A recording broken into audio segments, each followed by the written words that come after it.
ఈరోజు మనం చూడబోతూ ఉన్నటువంటి యోగం అమలా యోగం. అన్ని యోగాల్లో కల్లా కొన్ని యోగాలు మాత్రం చాలా విశేషంగా పడుతూ ఉంటాయి. ఎవరి జాతకాల్లో అయితే ఈ యోగాలు ఉంటాయో కీర్తి ప్రతిష్టలు వారు ఉన్నా లేకపోయినా విశేషమైనటువంటి పేరు ప్రఖ్యాతులు ఇవన్నీ కూడా వాళ్ళ సొంతం అవుతూ ఉంటాయి. ఇది అమలా యోగం ఉండడం వల్ల ఏంటి, మన గ్రంథంలో ఒక గొప్ప మాట చెప్పారు. లగ్నాత్వా చంద్రలగ్నాత్వా దశమే శుభ సంయుతే యోగోయమలా నామ కీర్తిమా చంద్రతారకం రాజపూజ్యో మహాభోగి దాత బహుజన ప్రియ పరోపకారి గుణవాన్ యోగమమలా సంభవ అన్నాడు. అంటే దాని అర్థం ఏంటి? యోగం అమలా సంభవ. అమలా యోగంలో ఎవరైతే పుడతారో వారు రాజపూజ్యో మహాభోగి దాత బహుజన ప్రియ. వాళ్ళంటే చాలామందికి ఇష్టం ఉంటుంది. వాళ్ళు రాజాస్థానంలో ఉంటారు. ఇక్కడ చాలా విషయాలు వస్తూ ఉంటాయి. రాజాస్థానంలో ఉండి అందరికీ ఇష్టలు అవ్వడం అంటే వాళ్ళు మంత్రి అవ్వచ్చు, మినిస్టర్ అవ్వచ్చు, ఎమ్మెల్యే అవ్వచ్చు, ఎంపీ అవ్వచ్చు, లేదా ఏదైనా ఒక గొప్ప ప్రజాకర్షణ ఉండేటువంటి పదవుల్లో వాళ్ళు ఉండొచ్చు, లేదా ఒక గవర్నమెంట్ ఎంప్లాయీ అయి ఉండొచ్చు, సెంట్రల్ గవర్నమెంట్ ఎంప్లాయీ అయి ఉండొచ్చు, స్టేట్ గవర్నమెంట్ అయి ఉండొచ్చు, ముద్రణాధికారం ఉండేటువంటి అధికారం అయి ఉండొచ్చు. మహాభోగి అంటే అసలు వాళ్ళకి రాజభోగాలు జరుగుతూ ఉంటాయి. వాళ్ళకు ఉండేటువంటి భోగాల్లో ఏ విధమైనటువంటి లోటు కూడా ఉండదు. దాత బహుజన ప్రియ. వాళ్ళు విశేషమైనటువంటి దాన ధర్మాలను చేయడం ద్వారా వారికి కీర్తి ప్రతిష్టలు దక్కుతూ ఉంటాయి. పరోపకారి గుణవాన్ యోగమమలా సంభవ. వాళ్ళు పరోపకారాన్ని కలిగి ఉంటారు, గుణవంతులై ఉంటారు. చక్కటి అసలు ఈ భూమి మీద మనం పుట్టినందుకు అన్ని భోగాల్ని అనుభవించి మంచి ఆరోగ్యంతో, మంచి ఉద్యోగంతో, మంచి పేరు ప్రఖ్యాతులతోటి వాళ్ళ జీవితం అన్నది ఉండడం జరుగుతుంది అన్నారు. అంత గొప్పది ఈ అమలాయోగం. అయితే ఈ అమలాయోగానికి సూత్రం ఏం చెప్పారు? లగ్నాత్వా చంద్రలగ్నాత్వా.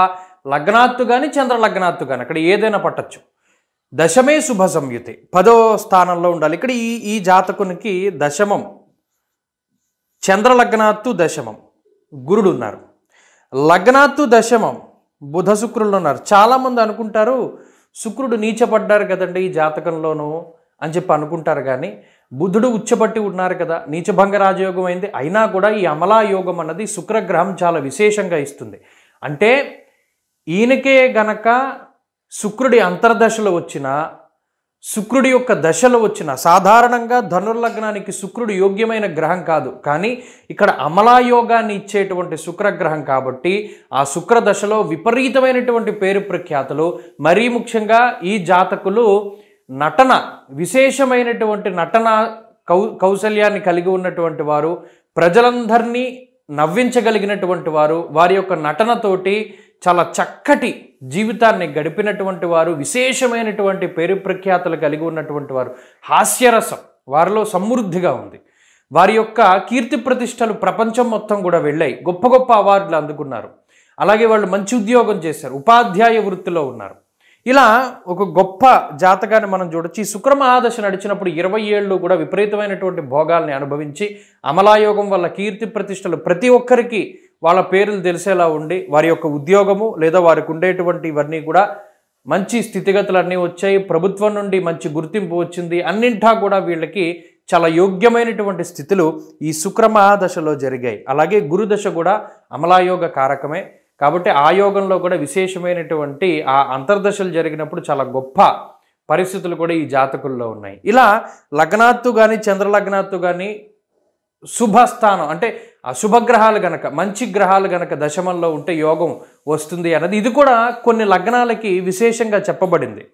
ఇప్పుడు నేను ఉదాహరణకి రాసిన ఈ ధనుర్లగ్నానికి దశమంలో బుధ శుక్రుల వల్ల ఈ యోగం పట్టింది. ఇలాగే కొన్ని లగ్నాలకు కూడా ఈ అమలాయోగం విశేషంగా మనకి చెప్పడం జరిగింది. అలాగే ముఖ్యంగా శుక్రగ్రహానికి సంబంధించి ఈ యోగం విశేషంగా చెప్పబడింది.